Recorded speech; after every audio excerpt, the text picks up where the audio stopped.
Bem, bom dia. Eu sou Adriana Kessler, sou psicóloga.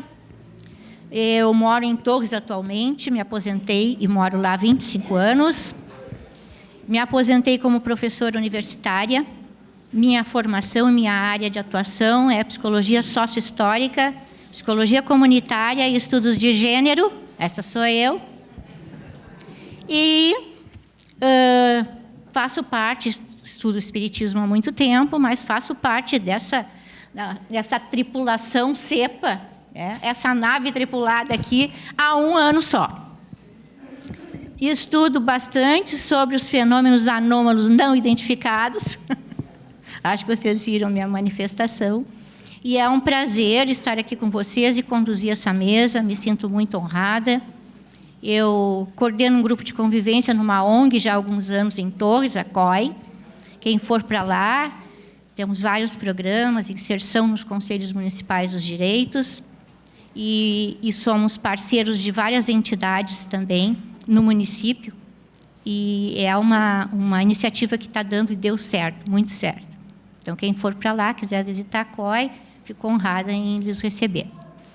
O nosso primeiro palestrante é o Gerry Roberto Almeida, com a palestra Sociedade Paliativa, a Desumanização do Sofrimento e o Espiritismo.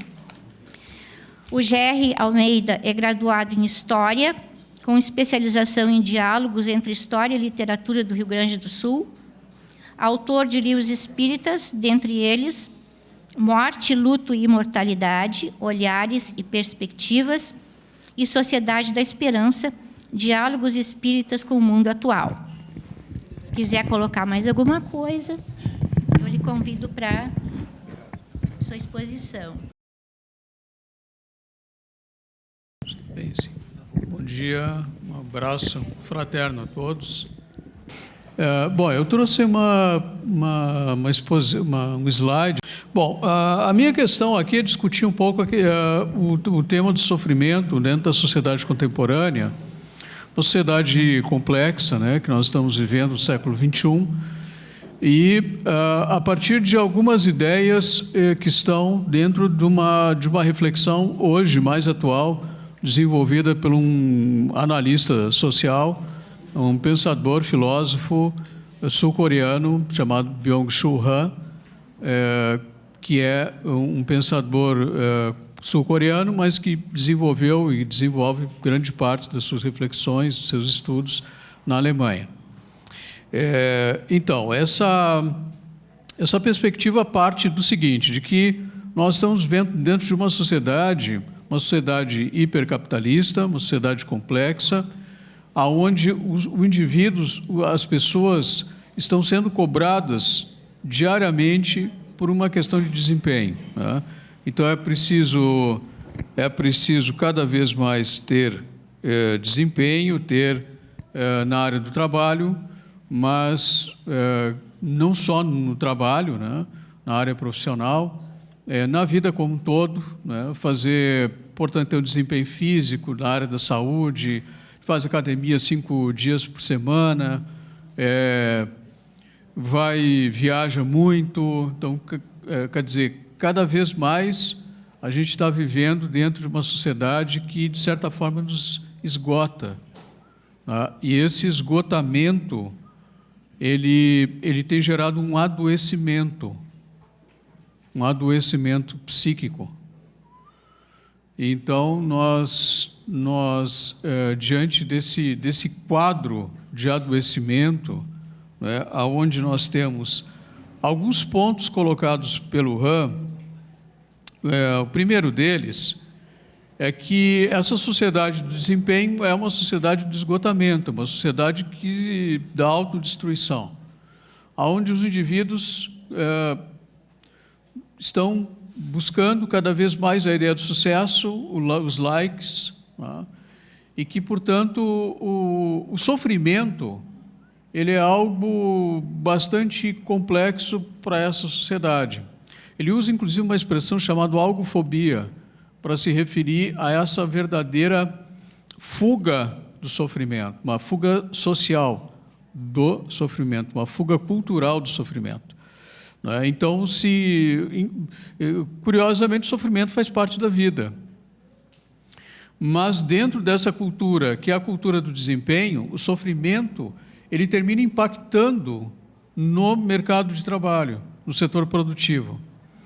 Então, por exemplo, se a gente pegar os dados do ano passado, em torno de 470 mil pessoas foram afastadas do mercado da área de trabalho em função de sofrimentos psíquicos, depressão, estresse, burnout.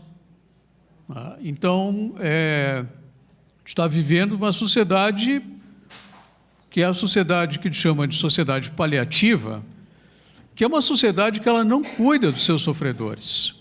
É uma sociedade que não cuida do sofrimento. Pelo contrário, é uma sociedade que tende a esconder o sofrimento. E esconder o sofrimento por quê? Porque o sofrimento ele tem esse impacto negativo no mundo do trabalho. Tá? Então, cada vez mais, por exemplo, uma empresa aqui do Rio Grande do Sul distribuiu celulares para os seus empregados, seus vendedores, e disse para os clientes, ora, agora vocês podem ligar a hora que vocês quiserem. E os vendedores estão atendendo o telefone 1h da manhã, 11h da noite, domingo. Quer dizer, então, o sujeito não desliga mais. Não tem mais um tempo que aquilo que o Rush chama de uma vida contemplativa. Ou seja, a ideia de contemplativa não é ficar parado contemplando as coisas, né? Mas é preciso contemplar o descanso, é preciso contemplar a natureza, é preciso contemplar, né, a música, né? E, enfim, né, é preciso contemplar. Então, a vida não é só trabalho, né? Então, essa sociedade, que é uma sociedade que está primando, é uma sociedade paliativa, ela não cuida dos seus sofredores. Ela tenta, de diversas formas, ocultar o sofrimento. Então, ele parte da ideia de que há uma interdição cultural da dor. Tá? E essa interdição cultural da dor, ela foca, essencialmente, numa lógica que é a lógica da felicidade. Então, você tem, não é uma felicidade qualquer, é a ditadura da felicidade. Tá? É uma felicidade que ela se impõe continuamente e ela automaticamente ela desumaniza o humano, porque o ser humano é um ser que sofre. Tá? Então é um ser que não é feliz o tempo todo. É um ser que tem a sua própria humanidade, os seus desafios, os seus sofrimentos, as suas dores, os seus conflitos. Então, consequentemente, essa sociedade paliativa é uma sociedade que tenta culturalmente interditar a dor, ela tenta construir a perspectiva de que nós temos que ser felizes o tempo todo, viajar o tempo todo, colocar fotos alegres nas nossas redes sociais o tempo todo, né? E isso gera desgaste, isso gera exaustão, isso gera adoecimento, porque nós não somos assim. Isso está desumanizando o ser humano. Então, dentro dessa perspectiva, pode passar, por favor, o próximo slide. A gente tem a questão, né, de como, se por um lado o sistema capitalista ele percebe no sofrimento algo que termina impactando negativamente no mercado de trabalho e, portanto, é preciso esconder o sofrimento, porque as pessoas têm que cada vez mais ser produtivas, né? E o sofrimento ele vai na contramão desse processo. O sujeito que está num período de depressão, está em burnout, ele precisa se afastar do trabalho, né? E isso vai impactar inexoravelmente no setor produtivo, né? Então, se por um lado se tenta esconder o sofrimento, isso não dá certo sempre, né? Não dá certo sempre. Então, o que faz o próprio sistema? O próprio sistema ele passa a cooptar o sofrimento e o sofrimento passa a ser utilizado como uma mercadoria. Então, se constrói a partir daí, né? A gente tem um livro que aborda muito bem isso, da Maria Rita Kell, que é uma psicanalista, né, brasileira, é O Tempo e o Cão, sobre a atualização das depressões, onde ela fala dessa cultura da medicalização. É claro que aqui a gente não é contra a medicalização, óbvio que não é isso, né? Mas essa forma de tratar o efeito, não tratar as causas mais profundas que causam sofrimento humano. Então, quer dizer, quando a gente está falando dessas 470 mil pessoas que se afastaram do trabalho ano passado, essas pessoas provavelmente estão tomando medicação. Mas qual a causa mais profunda, ou as causas mais profundas que levaram a esse afastamento? Isso não é discutido. Isso é interditado, de certa forma, né? Então, você não discute isso. Então, a sociedade paliativa é uma sociedade que ela trata o efeito, mas ela não trata as causas mais profundas que levam ao sofrimento humano. Então, ela é uma sociedade paliativa não no sentido de acolher, é no sentido de esconder o sofrimento sofredor. Tá? O Christian Dunker diz que o depressivo é o anti-herói da sociedade contemporânea. Então, a gente está dentro desse contexto. Então, o sistema cooptou o sofrimento. Então, o sofrimento é uma mercadoria, então ele vende. Tá? Então, você tem aí, por exemplo, livros de autoajuda, nunca venderam tanto, mercado editorial. A gente vai em feira do livro, é só livro de autoajuda. Tá? Pense positivo, você vai mudar a sua vida. Tá? Quer dizer, programas de televisão, canais no YouTube, vida saudável, comida, alimentação, academia, há uma academia em cada esquina. Não que isso seja ruim, tá? Mas é que o sofrimento vende. O sofrimento vende. Tá? Então, dentro desse contexto, nós temos também o sofrimento social. A gente está vendo aí o sofrimento das populações marginalizadas, o sofrimento da população negra, que historicamente carrega o peso dos quase 400 anos de escravidão que o Brasil teve, tá? Das mulheres que carregam o peso da discriminação, da misoginia. Então, nós temos um sofrimento social, sofrimento dos próprios trabalhadores exauridos na dinâmica da vida contemporânea, que lhe suga completamente os momentos de descanso. Nós temos sofrimento das populações em guerra. Imaginem o sofrimento daquela mãe na faixa de Gaza que está correndo com o filho morto nos braços em função do bombardeio. Então, imagine aquela população, o sofrimento social daquela população. Então, nós temos todo esse impacto, e aí nós temos, focando agora, né, trazendo mais para a nossa discussão, a partir dessa rápida ideia aqui, como que o espiritismo tradicional, os espíritas tradicionais, tratam, então, dessa questão, né? Aí eu queria, por favor, pode passar o próximo? Eu não sei quem é que fez aquela imagem, tá? Desculpa, eu não botei os créditos ali, mas, de qualquer forma, tá? Se foi alguém daqui, diga, depois eu acrescento, tá? Bom, aí nós temos aquelas várias questões, né? Normalmente o que acontece na ambiência espírita tradicional, as pessoas chegam nas instituições espíritas com seus sofrimentos. De uma forma geral é isso. Chegam com sofrimentos. Muito poucos chegam aqueles que vão, hoje já tem mais, né? Pessoas que vão pelo conhecimento. Mas muitos ainda chegam pelo sofrimento, por questões, por dores, enfim, né? Questões existenciais, lutos, né? Perdas significativas. E muitas vezes o que se tem de conversa e de retorno é isso. Há uma verdadeira obsessão, desculpe o termo aqui, né, mas há uma verdadeira obsessão dos espíritas tradicionais, pelo menos, pela ideia de esclarecer e consolar. Como se tudo tivesse esclarecimento, como se o espiritismo tivesse a responsabilidade de esclarecer sobre tudo e tivesse todas as respostas sobre as questões humanas, tá? E também consolar, como se tudo tivesse uma consolação. Né? É claro que não há uma intencionalidade no sentido, né, de perversidade nisso, não é nesse sentido. Claro que as pessoas fazem isso porque elas têm os melhores sentimentos, mas não se consegue esclarecer e consolar. Isso virou uma verdadeira obsessão.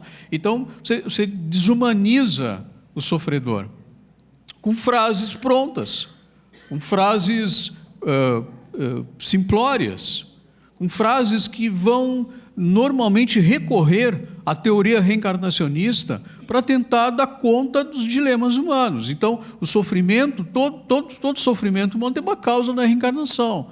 Então, ou a pessoa é expiação, ou é prova, ou é isso, ou aquilo, ou é do passado, e vem.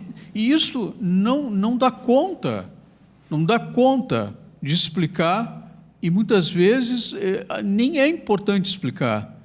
Não é? A dor, ela não existe para ser glorificada e nem interditada.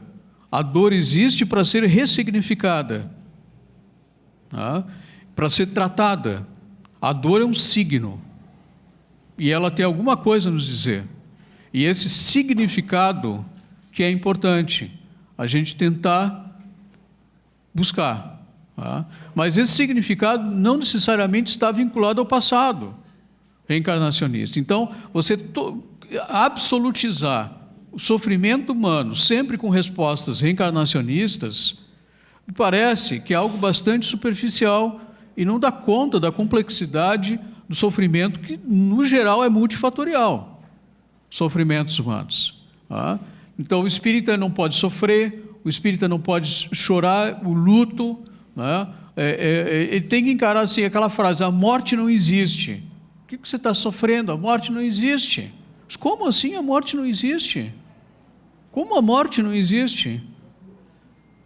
Claro que a morte existe. A morte é um fenômeno biológico. Então, é preciso a gente humanizar o ser humano. O ser humano está sendo desumanizado dentro de uma abordagem meramente de uma visão metafísica religiosa. Então, o ser é o espírito, ok, tudo bem, é uma concepção que abre espaços para a esperança, sem dúvida, abre espaço.